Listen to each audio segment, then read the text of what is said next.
Oke, seperti biasa untuk pertemuan pertama kita mulai dengan memahami rantai pasok sendiri. Ini nanti ada beberapa learning objektif dari pertemuan yang pertama. Yang pertama adalah kita akan membahas terkait dengan tujuan dari supply chain. Tapi sebelum nanti membahas tujuan dari supply chain, kita akan membahas definisinya sekilas gitu ya.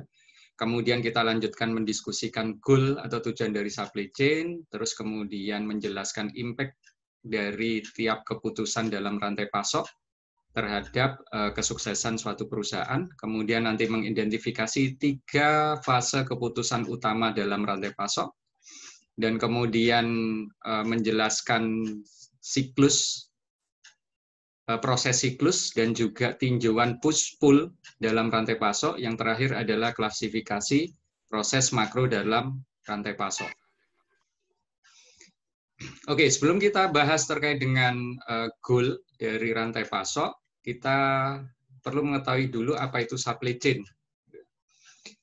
Sebenarnya secara umum ada banyak definisi, cuman di sini saya tidak akan menjelaskan definisinya secara panjang lebar, tetapi saya akan menjelaskan karakteristik gitu ya di dalam rantai pasok itu sendiri. Gitu ya. Dalam rantai pasok selalu biasanya ada beberapa tahapan, gitu ya, baik langsung ataupun tidak langsung, di mana tahapan tersebut adalah tujuannya untuk memenuhi permintaan dari konsumen. Dan dalam tahapan ini biasanya berisi manufacturers, gitu ya, supplier, transporters, warehouse, retailer, dan customer.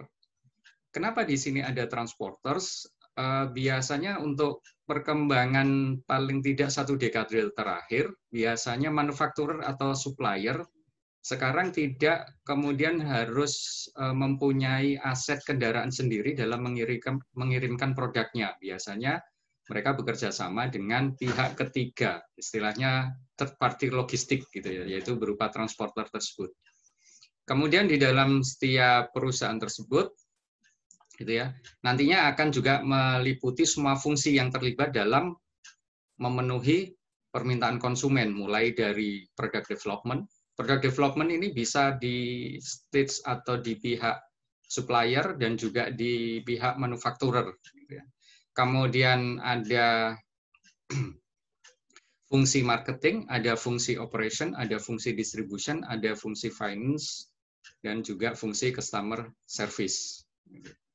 Itu di dalam supply chain bukan hanya melibatkan beberapa pihak, supplier, transporter, warehouse, manufakturer, retail gitu ya, tetapi juga di dalamnya ada fungsi gitu ya. Di dalamnya ada fungsi di sini. Cuman memang kalau untuk di bagian distributor atau retailer, kemungkinan untuk product development ini tidak ada, atau kalaupun ada perannya sangat minim sekali gitu ya. Berbeda dengan nantinya di manufakturer ataupun di supplier.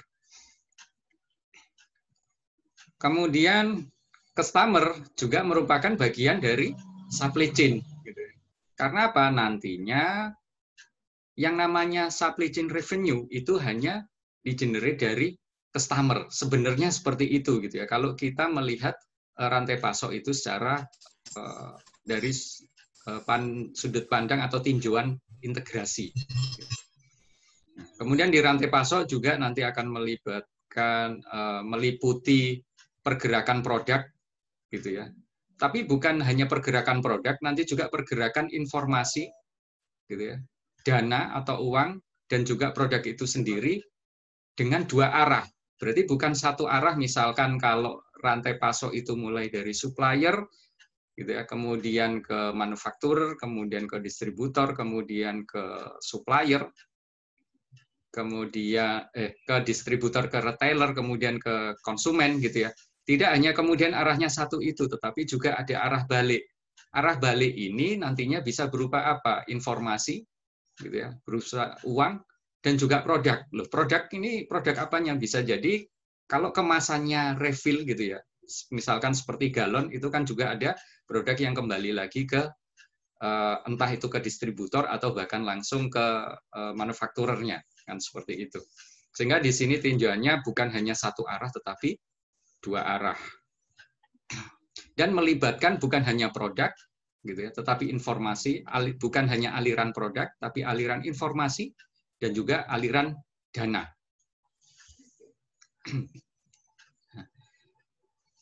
Sehingga biasanya yang lebih akurat bisa dipakai menggunakan istilah supply network gitu ya, ataupun supply web.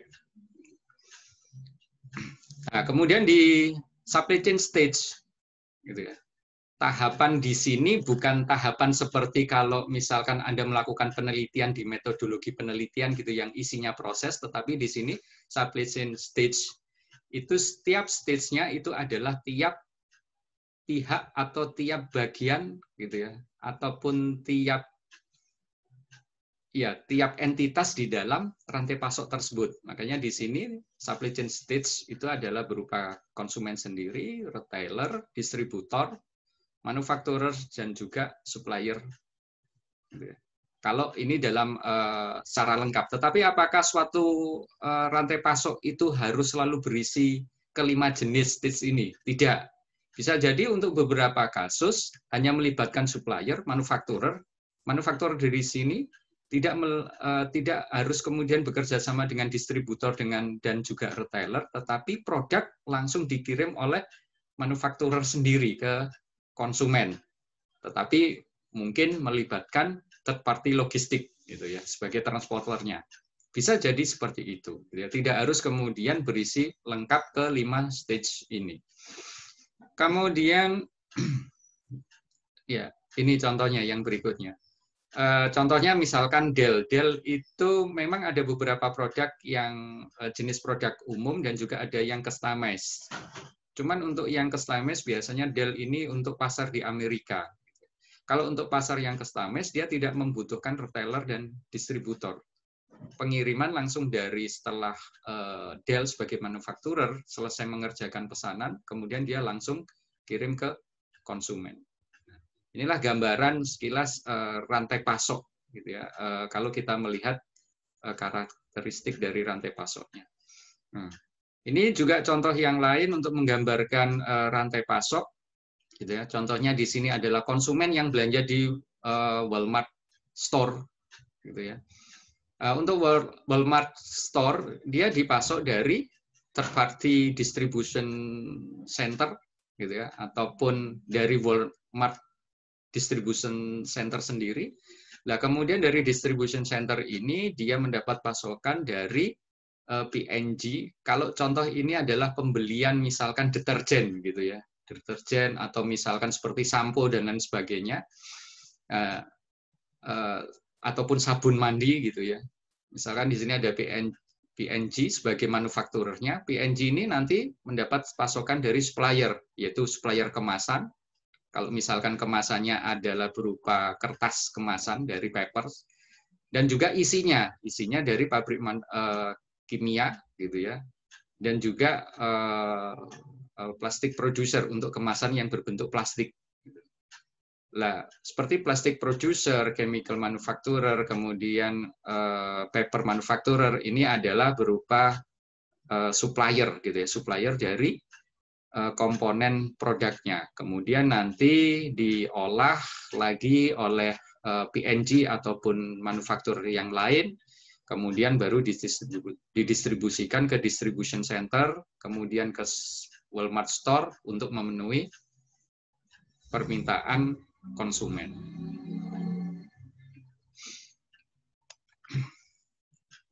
Oke, nah, kemudian di rantai pasok pun kita perlu mengetahui aliran dalam rantai pasok. Tadi sudah saya jelaskan di awal, aliran di dalam rantai pasok itu bukan hanya aliran produk, tetapi juga aliran dana dan juga aliran informasi. Secara umum bisa digambarkan seperti ini alirannya, dan juga bukan hanya satu arah gitu ya, mulai dari kiri ke kanan gitu ya, misalkan dari supplier ke konsumen, tetapi juga ke arah sebaliknya. Terus kemudian juga tidak selalu seperti contoh Dell tadi gitu ya, tidak selalu kemudian dari supplier itu selalu harus ke manufakturer dulu, kemudian urut seperti itu, bisa jadi kemudian dari supplier akan memasok langsung ke distributor gitu ya. Misalkan terkait dengan kemasan, bukan kemasan primer tapi kemasan sekundernya gitu ya. Misalkan seperti mungkin palet gitu ya, terus kemudian plastik wrapping dan lain sebagainya, bisa jadi dibutuhkan langsung oleh distributor, tidak harus melewati manufakturer. Gitu ya. Begitupun juga bisa langsung ke retailer, tapi tidak kemudian ke konsumen. Begitupun juga dari manufakturer, bisa melewati distributor dan retailer, gitu ya, atau melewati, dia tidak melewati distributor tapi langsung ke retailer, atau bahkan seperti contohnya Dell tadi untuk pasar Amerika yang untuk customized PC itu dia bisa langsung kemudian mengirimkan produknya ke konsumen. Begitupun juga bukan hanya aliran yang mengarah ke dari kiri ke kanan, juga dari kanan ke kiri. Gitu. Kalau tadi produk dan informasi, gitu kan. Selalu kalau misalkan ngirim produk kan juga plus mengirimkan informasi, gitu ya. Kemudian nanti konsumen menerima produk tersebut, dia juga akan mengirimkan informasi sudah diterima, gitu kan. Kalau Anda contoh misalkan belanja online itu kan selalu ditunggu gitu ya, barang sudah diterima atau tidak, itu kan mengirimkan informasi. Kemudian ada komplain tidak, barangnya sesuai enggak, rusak enggak, gitu ya, dan lain sebagainya. Konsumen memberikan feedback juga berupa informasi dan juga berupa dana. Begitupun juga sama pada saat konsumen sudah mengalirkan dana ke retailer, gitu ya. Retailer nanti juga akan mengalirkan dana ke distributor, manufakturer, dan seterusnya ke supplier, gitu ya. Sehingga semuanya akan tergantikan, gitu ya. Cost yang sudah dikeluarkan oleh supplier, manufakturer, distributor, dan retailer. Itu gambarannya seperti itu. Begitupun juga seperti tadi yang saya contohkan. Produknya bisa jadi juga akan kembali ke, bisa jadi ke manufakturer, distributor, atau bahkan kembali ke pihak ketiga yang tidak ada di dalam rantai pasok yang utama. Gitu ya. Contoh misalkan kalau kembali ke distributor, gitu ya, atau ke retailer, bisa jadi misalkan galon tadi. Tapi bisa jadi juga kalau misalkan Anda beli bukan galon, tetapi yang kemasan botol, dia tidak kembali ke retailer atau distributor, tetapi kembali ke perusahaan recycle plastik tersebut, gitu ya. Nah, sehingga nantinya ada, tetapi tidak digambarkan di sini, itu nanti ada di bahasan reverse supply chain, gitu ya, ataupun closed loop supply chain atau reverse logistik, gitu ya, yang menjelaskan bahwasannya memang ada umpan balik, gitu ya, ada aliran balik, aliran kembali, gitu, yang tidak harus kemudian masuk ke distributor atau manufakturer, bisa masuk ke pihak ketiga yang lain. Oke. Nah, sekarang kita bahas yang pertama tadi untuk learning objective, goal, gitu ya, atau objektif dari supply chain itu sendiri, yaitu tujuannya adalah memaksimasi semua nilai yang bisa diciptakan oleh semua pihak dalam rantai pasok. Secara umum bisa diformulasikan sebagai berikut. Itu yang pertama adalah supply chain surplus adalah customer value dikurangi supply chain cost. Di sini ada customer value dan ada supply chain surplus. Nanti akan dibedakan dengan supply chain profitability, gitu ya. Nanti ada ukuran yang kedua adalah supply chain profitability. Itu apa? Bukan customer value dikurangi supply chain cost, tetapi apa? Customer paid, gitu ya. Nilai dari produk yang dibayarkan oleh customer, atau dalam bahasa lain adalah harga produk, gitu ya, yang dibeli oleh customer dikurangi supply chain cost, itu adalah supply chain profitability. Nah, bedanya apa dengan customer value dikurangi supply chain cost, gitu ya? Itu adalah supply chain surplus. Di sini supply chain surplus mempertimbangkan ada dua komponen, yaitu supply chain profitability itu sendiri dan juga value yang dirasakan konsumen, gitu ya. Value lain yang dirasakan oleh konsumen yang bukan atau di luar, gitu ya, di luar harga produk tersebut. Nah, itu secara total adalah supply chain surplus. Gitu ya. Oke, itu gambaran dari supply chain surplus. Nah, kemudian untuk yang supply chain profitability, ya ini gambarannya seperti ini, contohnya gitu ya. Misalkan di sini customer membeli wireless router gitu ya di Best Buy $60, itu merupakan supply chain revenue. Gitu ya. Kemudian nantinya ada biaya-biaya. Nah, perbedaan antara $60 dengan total biaya itu adalah supply chain profit. Gitu ya. Nah, sebenarnya supply chain profit ini itu terbagi dan akan dinikmati oleh semua pihak di dalam rantai pasok tersebut, gitu ya. Sehingga sebenarnya gitu ya, supply chain profit itu sendiri itu yang sebenarnya itu adalah harga yang dibayarkan oleh konsumen dikurangi semua biaya mulai dari supplier sampai ke retailer. Sebenarnya seperti itu. Kalau misalkan semua stage atau pihak di dalam rantai pasok tersebut sudah terintegrasi dengan baik.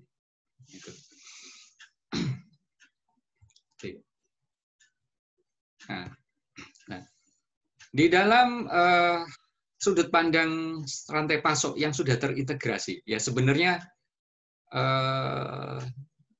sedikit mengulas, kalau sebelumnya, sebelum rekayasa rantai pasok ini menjadi mata kuliah wajibnya kan sistem logistik, gitu ya. Ada beberapa buku yang mengulas apa perbedaan antara sistem logistik dengan rantai pasok. Itu ada yang mengulas, yang sangat membedakan adalah kata kunci integrasi, gitu ya. Kalau di sistem logistik kita belum bicara bagaimana mengintegrasikan semua pihak dalam rantai pasok tersebut, tetapi di supply chain kita sudah bicara masalah integrasi. Pada saat kita bicara supply chain yang sudah terintegrasi, sumber revenue itu adalah hanya dari konsumen, gitu ya. Bukan dari, kalau misalkan secara terpisah, itu kan kita melihatnya seperti ini. Supplier jual bahan bakunya ke manufakturer, gitu ya. Ada biaya untuk memproduksi bahan baku, kemudian dia mengutip misalkan 10% berupa untuk profit dia. Nah, kalau kondisi seperti itu bukan dalam skop integrasi supply chain, gitu ya, revenue, sumber revenue-nya adalah memang dari tiap pihak yang langsung bertransaksi dengan pihak yang lain. Nah, kalau dalam integrasi supply chain, kita melihatnya adalah sebenarnya revenue ini, yang mengenerate revenue hanya dari konsumen. Meskipun tadi gitu ya, kita lihat terpisah gitu ya, tetapi akhirnya pun gitu ya, setelah bahan baku ditambah profit dari supplier, nanti manufakturer juga nanti kan bahan baku ditambah proses, tambah assembly, tambah profit juga. Nanti distributor nambah profit lagi, terus kemudian retailer juga akan nambah profit lagi untuk dirinya. Sebenarnya di sini kan ada tambahan nanti profit ini, gitu ya. Itu semua nanti akan dibayar oleh si konsumen, gitu kan ya. Seperti itu kalau melihatnya secara terpisah. Tetapi kalau secara terintegrasi sebenarnya profit ini, gitu ya, baru bisa dirasakan oleh pihak-pihak yang dalam rantai pasok itu adalah setelah benar-benar terbeli oleh konsumen, gitu. Sedangkan yang belum terbeli dalam tanda kutip masih persediaan itu belum bisa mengenerate revenue. Oke, kemudian untuk sumber dari biaya yaitu meliputi produk, aliran produk, informasi, gitu ya, dan juga dananya sendiri. Di sini sumber cost kok juga ada dana, karena kan tiap pembayaran itu berbeda. Contoh misalkan kalau semua bayar cash, mungkin biayanya hanya biaya administrasi. Tetapi pada saat pembayaran itu dilakukan dengan kredit, selalu kemudian tempo itu selalu pihak yang dijanjikan tempo selalu akan menaikkan harganya lebih tinggi, gitu kan. Tapi kalau kemudian pembayaran itu melalui pihak ketiga, misalkan perbankan, selalu kemudian ada yang namanya interest, gitu ya, atau bunga. Nah, sehingga di sini masuk dalam sumber biaya juga. Supply chain management yang efektif itu adalah kalau perusahaan gitu ya, sukses mengelola aliran di antara pihak-pihak dalam rantai pasok tersebut, dan kemudian dia bisa memaksimasi total supply chain surplus. Gitu ya. Di sini supply chain surplus, bukan cukup hanya atau bukan hanya puas dengan supply chain profitability. Gitu ya. Tetapi kalau misalkan untuk perusahaan sekarang, yang penting supply chain profitnya dulu lah gitu ya. Untuk yang tadi yang terkait dengan misalkan supply chain terkait dengan customer value atau nilai tambahan yang dirasakan oleh konsumen, itu nanti misal ya minimal adalah supply chain profitability gitu. Tetapi lebih bagus lagi kalau bisa memaksimasi supply chain surplus. Oke, itu adalah learning objektif yang pertama. Kemudian untuk menyingkat waktu ini saya habiskan dulu materinya, karena ini kan saya menggunakan Zoom tidak berbayar, berarti waktunya hanya 40 menit gitu ya. Setelah itu kemudian nanti bisa kita lanjutkan dengan diskusi ataupun pertanyaan kalau misalkan ada yang ingin Anda tanyakan. Gitu ya. Oke, berikutnya adalah terkait dengan supply chain decision. Apa manfaatnya? Ini gambaran yang keuntungan yang bisa didapat. Contoh misalkan Walmart gitu ya. Dulu salesnya di 1981 billion dollars. Kemudian pada saat dia memperbaiki rantai pasoknya, dia bisa meningkatkan sampai 400 kali lipat dalam waktu berapa itu? 30 tahun gitu ya. Kemudian 7-Eleven gitu ya. Dalam waktu 25 tahun gitu meningkat 3.000 kali lipat. Meskipun untuk saat ini 7-Eleven juga sudah mulai tutup gitu. Tetapi kondisi berbalik gitu ya, Webvan itu pada saat dia tidak memperbaiki rantai pasoknya, dia malah tutup gitu. Gulung tikar dalam waktu 2 tahun gitu. Tidak bisa bersaing dengan perusahaan yang lain. Webvan ini adalah salah satu perusahaan terkait dengan apa ya, saya lupa saya. Nanti coba Anda bisa googling sendiri gitu ya. Nah, kalau untuk Borders ini juga mengalami penurunan karena dia tidak memperbaiki rantai pasoknya ataupun juga tidak melakukan inovasi dalam produknya. Kalau Borders ini adalah layanan retail buku dan juga musik gitu ya, misalkan CD musik dan lain sebagainya, itu adalah Borders. Bahkan untuk saat ini juga sudah semakin suram gitu ya. Kalah bersaing dengan layanan-layanan misalkan seperti e-book gitu ya, terus kemudian layanan berbayar misalkan untuk musik dan video. Berikutnya adalah Dell. Dell itu bisa memperbaiki rantai pasoknya, dia kemudian bisa meningkatkan sales-nya sampai menjadi 56 billion pada 2006. Untuk saat ini pun juga ya tidak begitu berkembang gitu ya. Untuk Dell ya masih biasa-biasa saja. Bahkan yang berkembang sebenarnya saat ini yang menjadi best practice-nya rantai pasok adalah Amazon gitu ya, dan juga Alibaba. Itu kita bisa mengacu ke sana. Ini kan gambaran masa lalu gitu ya. Di mana masa lalu pun dengan memperbaiki keputusan dalam mengelola rantai pasok juga mengalami peningkatan sales. Oke, learning objektif yang berikutnya adalah terkait dengan fase keputusan dalam rantai pasok. Ada 3. ini kita gambarannya untuk bahasa gampangnya adalah ada strategis gitu ya, kemudian taktis dan juga operasional gitu ya. Kalau di sini supply chain strategi, supply chain planning. Supply chain planning itu adalah supply chain tactics gitu ya. Kemudian ada supply chain operation gitu ya, untuk operasionalnya. Juga secara umum kalau kita melihat term atau jangka waktunya juga yang satu strategi itu adalah long term, kemudian ya 10 menit lagi. Cepat sekali ya berlalu. Kemudian supply chain planning ini adalah yang middle term gitu ya, ataupun sampai short term. Kalau kemudian yang supply chain operation ini adalah short term, daily, weekly gitu ya. Kalau yang planning itu adalah quarter atau 3 bulanan sampai 1 tahun. Gitu ya. Kalau untuk yang desain adalah tahunan, bisa sampai 5 tahun bahkan 10 tahun. Oke, kemudian untuk supply chain strategi, gitu ya. Apa keputusan di sini meliputi penentuan lokasi dan kapasitas.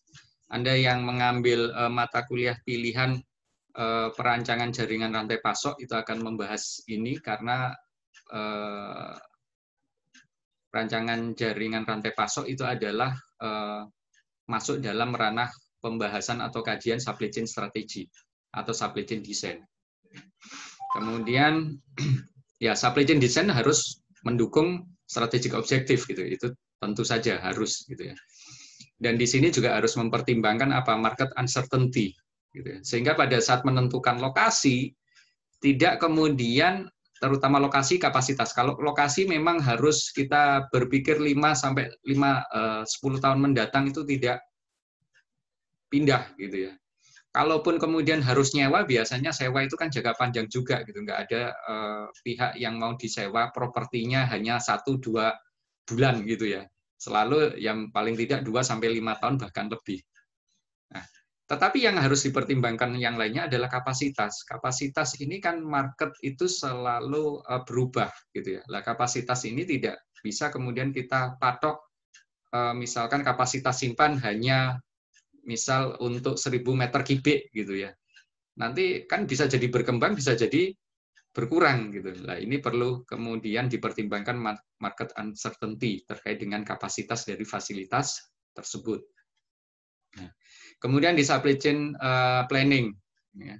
Ini adalah serangkaian kebijakan untuk mengelola short term operation gitu. Berarti nantinya dari strategis breakdown lagi diterjemahkan lagi dalam supply chain planning, kemudian supply chain planning diterjemahkan lagi dalam supply chain operation. Nah, ini ditentukan berdasarkan supply chain konfigurasi pada previous phase, yaitu supply chain design. Nah, biasanya dimulai dengan forecast demand. Saya yakin kalian sudah mendapatkan materi forecast demand. Di supply chain rekayasa supply chain ini nantinya juga kita akan bahas forecasting, tetapi hanya mereview saja, dan juga agregat planning juga hanya mereview. Kita akan gabungkan kedua bahasan itu dalam satu pertemuan karena ini sifatnya mereview karena materi itu sudah pernah Anda dapatkan di perencanaan pengendalian produksi gitu ya. Oke, kemudian yang terakhir ada ya, keputusan apa saja di sini adalah penentuan market mana disuplai dari lokasi mana, gitu ya. Kemudian untuk pemenuhan inventorinya, gitu ya, bagaimana merencanakan pemenuhan inventory. Ini kan kalau Anda di PPC gitu kan ada MRP gitu ya. Terus kemudian terkait dengan subcontracting, backup location gitu ya, kebijakan pengelolaan inventorinya gitu ya. Terus kemudian untuk penentuan promosi dan lain sebagainya. Nah, ini kan sudah Anda dapatkan juga terkait dengan promosi di mata kuliah pemasaran gitu ya. Tetapi nanti kita akan bahas di mata kuliah rantai pasok ini adalah bagaimana menentukan timingnya. Nanti akan kita bahas di bab-bab selanjutnya. Oke, yang terakhir tentunya kita perlu mempertimbangkan apa? Demand uncertainty, exchange rate, apalagi kalau terkait dengan barang-barang import ataupun komponen-komponennya ada yang import, ini perlu dipertimbangkan. Kemudian kompetisinya selama selama horizon perencanaan. Horizon perencanaannya apa? Kan tadi 3 bulan sampai 1 tahun. Nah, kalau untuk yang harian, mingguan, kita bicara di perencanaan di supply chain operation. Nah, di sini langsung bersinggungan dengan customer order, perusahaan harus ataupun retailer gitu ya, ataupun distributor yang langsung bersinggungan dengan customer harus mempertimbangkan customer order. Nah, di sini tujuannya adalah untuk mengimplementasikan kebijakan operasional seefektif mungkin, gitu ya. Kemudian juga bagaimana nanti mengelola untuk mengalokasikan order, gitu ya, dari inventory atau dari produksi yang direncanakan. Nah, kemudian bagaimana menentukan due date kalau misalkan berbasis pesanan, kemudian mengenerate pick list, yaitu untuk daftar untuk mengambil barang dari gudang, gitu ya, ataupun produk jadi dari gudang. Kan nanti kalau misalkan ada order, harus ditentukan kan, nanti ngambilnya di gudang ini, kemudian bukan asal ngambil, harusnya di gudang ini, kemudian item apa, jumlahnya berapa, dari lokasi rak yang mana, gitu ya. Itu adalah pick list. Kemudian mengalokasikan order tersebut ke pengiriman yang mana, kemudian mengenerate juga untuk men-set schedule-nya, gitu ya. Kapan dikirim sampai kemudian pemenuhan order atau order itu sudah diterima oleh konsumen. Nah, di sini kalau dibandingkan dengan yang tadi, yang supply chain planning, ini lebih kurang tidak begitu lebih pasti, gitu ya, tidak terlalu tidak pasti, tapi lebih cenderung lebih pasti. Oke. Nah, kemudian untuk learning objective yang ketiga, ini tinggal 3 menit lagi. Nanti kalau misalkan pada saat saya menjelaskan kemudian putus di tengah jalan, saya harapkan Anda bisa join lagi, gitu ya nanti. Oke, kemudian untuk proses view di dalam supply chain, ada dua tinjauan. Yang satu adalah cycle view, ada push-pull view. Saya yakin untuk push-pull view, ini Anda sudah dapatkan di PPC, gitu ya. Kemudian cycle view juga sama. Pada intinya untuk cycle view, kalau kita lihat, nah, di cycle view selalu melibatkan apa? 2 pihak dalam rantai pasok. Gitu ya. Kalau misalkan supplier, manufacturer, di sana ada procurement cycle. Kalau manufacturer distributor, di sana ada manufacturing cycle. Kalau distributor retailer, ada replenishment cycle. Kalau retailer konsumen, ada customer order cycle. Gitu ya. Selalu melibatkan 2 pihak.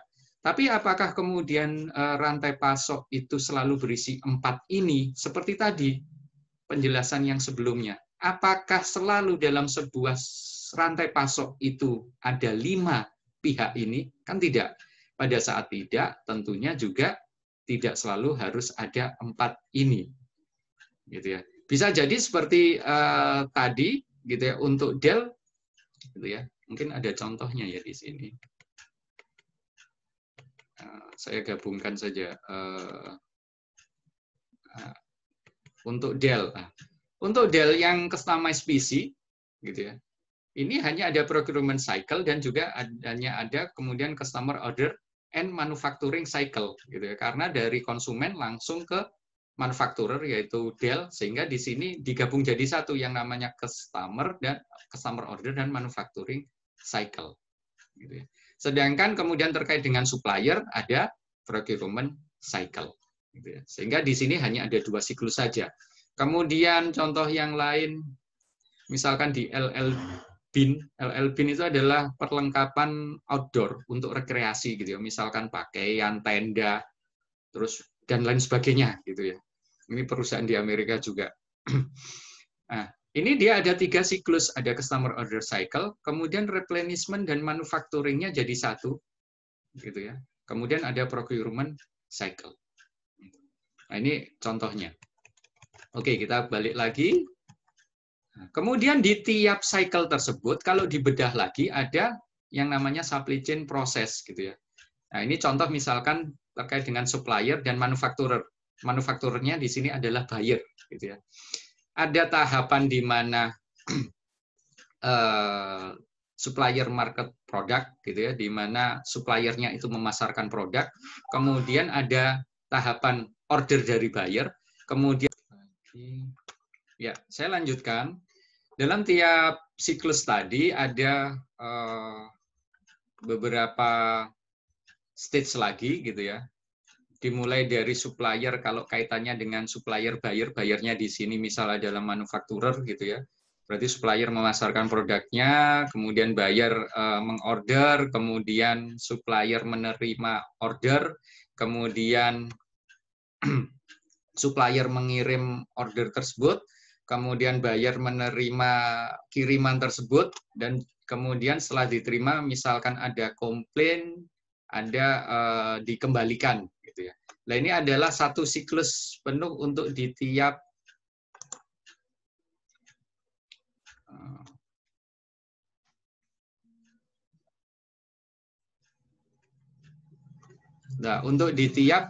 cycle view yang ada di sini, gitu ya. Secara semua sama, gitu ya. Tiap siklus itu adalah ada ke-6 stage tadi, gitu ya. Ke-6 proses tadi. Oke, kemudian untuk push-pull view. Ini saya yakin Anda semua sudah paham, gitu ya. Selalu kalau bicara push-pull adalah kita titiknya adalah, acuannya adalah customer order arrives, gitu ya. Kedatangan order customer. Di misalkan T atau di sini K sama dengan 0, gitu ya. Kalau push berarti sudah namanya apa? Antisipasi, gitu kan. Antisipasi sebelum-sebelumnya, makanya kalau push proses itu kan selalu ada apa? Diawali sama forecasting, gitu ya. Kemudian ada proses 1, 2, 3, dan seterusnya. Pada saat T0 ini, atau K sama dengan 0 ini, pada saat konsumen order, barang langsung bisa dipenuhi. Gitu ya. Order langsung bisa dipenuhi, karena barang sudah tersedia. Berbeda dengan yang pull proses, gitu ya. Pada saat order datang, barang belum ada, baru diproses setelah order tersebut datang. Dan pada saat N, gitu ya, waktu sama dengan N, customer-nya baru bisa menerima produk yang dia pesan. Nah, push pull view di dalam supply chain ini sangat penting karena tidak selalu kemudian suatu pihak dalam rantai pasok itu menganut push proses secara murni dan pull proses secara murni, gitu ya. Ada kemudian yang dikombinasikan itu. Contoh misalkan kalau kita bicara apa, misalkan bangun rumah atau kemudian membuat pesawat, itu adalah pull proses murni 100%. Gitu ya. Kecuali kalau misalkan ada beberapa rumah kan biasanya rumah ready stock, tapi kan ready stocknya misal dari 100 unit, yang ready stock paling-paling ya 5-10 unit gitu kan, nggak mungkin kemudian langsung ready 100 unit gitu, sangat berisiko. Begitupun juga kalau misalkan pesawat terbang gitu ya, pesawat terbang nyetok gitu ya, kan nggak ada ceritanya ya. Perusahaan misalkan Boeing buat pesawat nyetok gitu, terus kemudian nanti ada yang mau beli lihat-lihat dulu gitu ya, kalau kemudian jadi beli langsung bisa bawa pulang, enggak. Itu full proses secara murni. Nah, juga ada kemudian yang push proses secara murni. Ya, contohnya misalkan untuk barang konsumsi sehari-hari, gitu. Misalkan makanan. Ya, mau tidak mau, kalau misalkan Anda punya depot, punya warung, kan Anda harus memperkirakan kan, hari ini, gitu ya. Bagaimanapun juga orang yang jualan makanan, gitu ya, depot, warung makan, itu mereka sudah mengaplikasikan ilmu forecasting, gitu ya. Kalau biasanya Senin, menurut pengalaman kemarin-kemarin, saya hanya bisa jual nasi sekian bungkus, sekian piring, gitu ya. Berarti saat ini, hari Senin ini saya sekian, besok sekian. Kalau weekend, kayaknya lebih rame deh, gitu ya. Saya naikkan 50%. Mereka sudah menerapkan push proses, sudah mengantisipasi. Sehingga pada saat customer order ada, sudah bisa terpenuhi kan, gitu. Tapi berbeda kalau misalkan contohnya mobil, gitu ya. Apakah dia full proses secara penuh? Gitu ya. Berarti kalau misalkan Anda mau beli mobil, Anda datang ke dealer, kemudian setelah Anda order di dealer, kemudian dealer itu ngirim informasi ke manufakturer, manufakturernya baru kemudian apa? Beli komponen, beli bahan baku, terus kemudian dia proses, kemudian dia assembly. Nah, kira-kira Anda nerima mobilnya kapan? Gitu kan. Bisa jadi kan pada saat Anda data, juga nggak langsung bawa pulang. Bisa jadi bawa pulang, tapi sebagian besar konsumen tidak akan langsung bawa pulang mobil. Karena biasanya yang di stok hanya mungkin 5-10 mobil saja. Padahal, dan itu pun 5-10 mobil mungkin hanya tiap hari atau hanya dalam seminggu. Padahal yang beli mobil bisa ratusan, gitu kan. Nah, bisa jadi yang lain ini baru dipenuhi mungkin 1 minggu, 2 minggu. Tetapi kalau kita lihat secara penuh, kalau misalkan full proses secara penuh, mulai si perusahaan itu misalkan ngorder bahan baku, diproses, kemudian assembly, dan seterusnya, nggak mungkin cukup 1 minggu. Makanya mau tidak mau dia akan mengcombine yang namanya push proses dan pull proses. Seperti itu. Sehingga apa? Nantinya waktu tunggu konsumen, biasanya konsumen mau nunggu sampai berapa hari sih? Gitu. Kalau misalnya, oh rata-rata 3 hari, kalau setelah 3 hari, dia akan, sudahlah saya mending lari ke merek lain. Gitu. Nah, ini perlu dipertimbangkan, dia harus bisa memanage yang namanya push proses dan pull proses ini dalam rantai pasoknya, sehingga nanti 3 hari paling lama gitu ya, konsumen akan mendapatkan mobil dia. Nah, inilah pentingnya memanage rantai pasok gitu ya dalam tinjauan push pull. Oke, gitu ya. Nah, tadi sudah saya jelaskan kalau push itu ada spekulatif atau antisipatif gitu. Kalau pull adalah reaktif. Kalau ada order baru dikerjakan. Oke. Ya, ini tadi sudah. Nah, kemudian untuk contoh tadi, antara push pull dan cycle view, saya kembali lagi ke ini untuk LL Bean tadi, yaitu perusahaan perlengkapan rekreasi atau outdoors gitu ya. Contoh di sini untuk cycle view tadi sudah saya bahas lah. Sekarang untuk yang pull proses, push dan pull proses gitu ya. Contoh di sini dia juga mengintegrasikan apa? Push dan juga pull proses gitu ya. Tidak hanya salah satu saja. Ya. Di sini ada push-nya adalah procurement, kemudian replenishment, gitu ya. Kemudian untuk pull-nya adalah hanya customer order cycle, gitu ya. Oke. Kemudian untuk yang Dell juga sama, di sini push-nya adalah di procurement, untuk pull-nya adalah di customer order dan manufacturing cycle. Ini untuk yang tadi customize PC gitu ya. Berarti ini customer juga tidak langsung bawa PC, tetapi dia nunggu gitu ya, sekian hari, kemudian dia baru menerima PC-nya. Nah, itu adalah, ini adalah bahasan learning objektif yang ketiga, gitu ya, terkait dengan proses cycle dan juga push pull cycle view dan juga push pull view. Gitu ya. Ya, yang terakhir terkait dengan learning objektif, supply chain macro processes. Sebenarnya dari sekian banyak proses ataupun tinjauan yang sudah saya sampaikan di awal, itu kita bisa kemudian klasifikasikan dalam gitu ya, dalam ketiga proses makro. Yang pertama adalah customer relationship management, gitu ya. Ini adalah kaitannya kalau kita melihat manufakturer ataupun distributor ataupun retailer yang berhubungan dengan customer. Kemudian ada internal supply chain management sendiri. Nah, ini melibatkan internal, berarti mulai untuk proses produksinya sampai proses pengirimannya. Kemudian ada supplier relationship management-nya. Nah, ini terkait dengan hubungan dari manufakturernya dengan supplier atau hubungan distributornya dengan supplier. Kalau terkait tadi ya, misalkan kita bicara secondary packaging gitu ya, misalkan plastic wrapping dan lain sebagainya. Nah, mengintegrasikan ketiga ini adalah suatu proses yang sangat penting dalam merancang atau mengelola rantai pasok agar bisa efektif, efisien, dan berhasil. Tentunya supaya apa tadi? Memaksimalkan supply chain profit atau bahkan memaksimalkan supply chain surplus, gitu ya.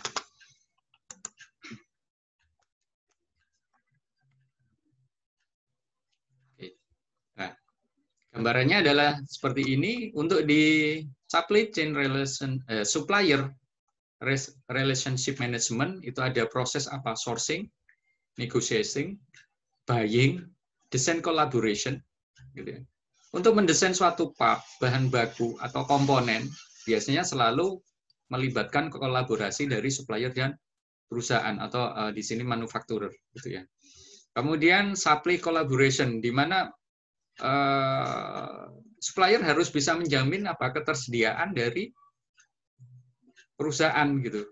Jangan sampai kemudian pada saat perusahaan itu melakukan proses produksi macet hanya gara-gara komponen atau bahan bakunya belum tersedia. Nah, ini perlu adanya supply collaboration. Kemudian untuk di internal supply chain management sendiri, nah itu tadi sama sudah kita bahas, ada 3 tingkatan tadi kan, yang strategik, kemudian planning, kemudian operasional, itu adalah di sini. Meliputi strategic planning, demand planning, supply planning, fulfillment, dan field service. Kemudian di proses yang ketiga adalah customer relationship management. Ini terkait dengan pasar, penentuan harga, penjualan, call center, ataupun order management. Nah, pada saat kesemua pihak atau kesemua stage dalam rantai pasok bisa mengelola atau mengintegrasikan ketiga proses ini dengan baik, tentunya itu juga akan bisa meningkatkan profitability ataupun supply chain surplus.